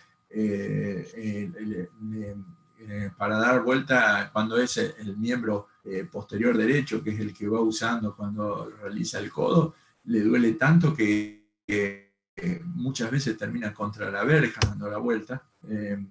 Entonces son todos datos, pero la mialgia en la zona glútea, que es referente a esta lesión de sacroiliaca, muy frecuentemente la gente cree que es un desgarro porque hay un dolor en el glúteo muy importante, pero el dolor en el glúteo es reflejo del dolor que se encuentra a nivel del sacroiliaco. Es como un dolor reflejo neuromuscular, vendría a ser, desde la zona desde donde se encuentra la situación articular hacia la zona glútea proximal, y entonces al doler tanto se contractura, se achica y hasta da la sensación que tiene un desgarro a ese nivel. Muy frecuentemente tratan un desgarro ahí y sin lugar, y es un problema de sacroiliaca. Esta patología nosotros por muchos años se trató con yodo bisublimado en la zona, o sea, nosotros localizábamos aquí la tuberosidad sacra del ilion, ahí, la tuberosidad sacra del ilion, y esta, que vendría a ser aquí, ahí, este lugar y este, y entonces colocábamos la aguja acá entre la tuberosidad sacra de la línea media, ingresábamos acá, y ahí le colocábamos yodo sublimado, entonces realiza toda una inflamación a este nivel de los dos lados, si estaba afectado los dos lados, entonces entrábamos de este lado y de este lado, y le colocamos yodo sublimado, hace una inflamación para intentar fijar la articulación en su nueva posición. Si ahora actualmente hacemos lo mismo, pero con aspirado medular, y con resultados muy alentadores, y hay un porcentaje muy alto que recuperan la actividad, que eran animales que venían padeciendo el problema algunos por años, y cuando le hicimos aspirado medular, mejoraron, se hipertrofiaron nuevamente el músculo y recuperaron la actividad. Así que es una de las prácticas muy recomendables. También se puede colocar PRP, plasma rico en plaqueta, pero nosotros con aspirado medular tenemos resultados muy alentadores. Bueno, ¿estamos listos, Nico? No hay preguntas de momento, no sé. Lo que sí, chicos, recuerden mañana, 7:15 el cuestionario. Después a las 8 sería el práctico de pequeños. Cuando finalice el práctico de pequeños hacen una pausita y arrancan con un teórico de pequeños, y después del teórico de pequeños vamos a ver de dar algo que quedó ahí colgado de bovinos. Así que sería a las 8 práctico de pequeños, después el teórico de pequeños y después un pequeño teórico de bovinos, así en ese orden. Y no hay nada más. Raúl, ahí te pasé el link para la consulta ahora de Quinos, pero de momento no hay nadie conectado. Bueno, bárbaro. Ahora yo entro, después si cualquier cosa salimos de nuevo. De paso hablamos un poquito ahí, Nico, que tenía unos Dale. temas. 10 puntos. Perfecto. Bueno, chicos, cualquier cosa, están los números. Nos vemos. Cualquier cosa, tenemos consulta el lunes.